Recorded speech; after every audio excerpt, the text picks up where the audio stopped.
Hello, everyone. Today we're going to do a different subject about capitalism.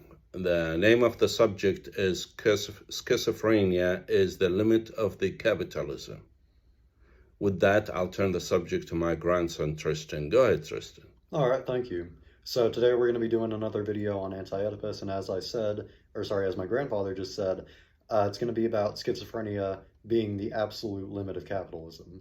So as we've already discussed in our deterritorialization and reterritorialization video, basically capitalism is a process of deterritorialization and of decoding. So basically capitalism is a process like an economic system that's mainly characterized by its decoding of flows and its deterritorialization of flows.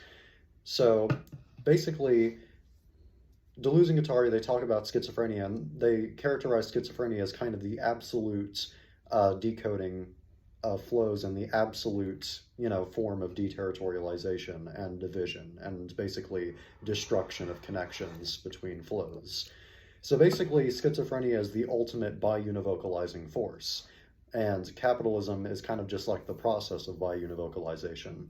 Now, you'd think from this that schizophrenia and capitalism are kind of complementary to each other, but you'd be wrong in saying that. Now, the reason behind this is that deterritorialization is necessarily a destructive process. Like I said earlier, deterritorialization destroys relationships between machines, destroys relationships between codes, and makes them very linear, and essentially it just like kind of destroys connections between different things, basically.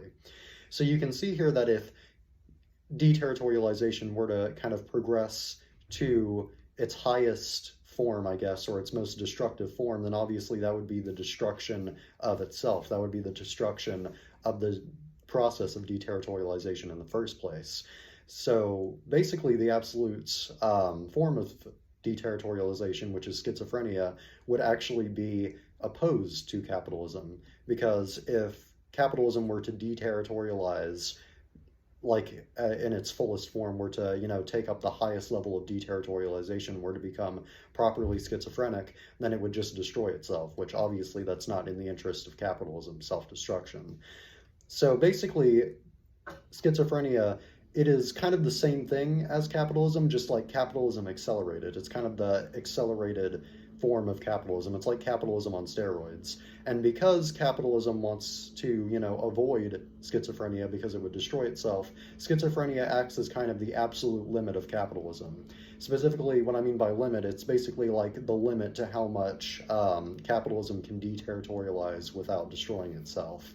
So essentially, capitalism, in order to exist, needs to deterritorialize, yes, but it also needs to have a little bit of reterritorialization to kind of recuperate and make it so it's not just constantly destroying and not being constantly, biunivocalized and deterritorialized and decoded. So yeah, that would basically wrap up this subject and wrap up the video as a whole. Thank you for watching. Thank you.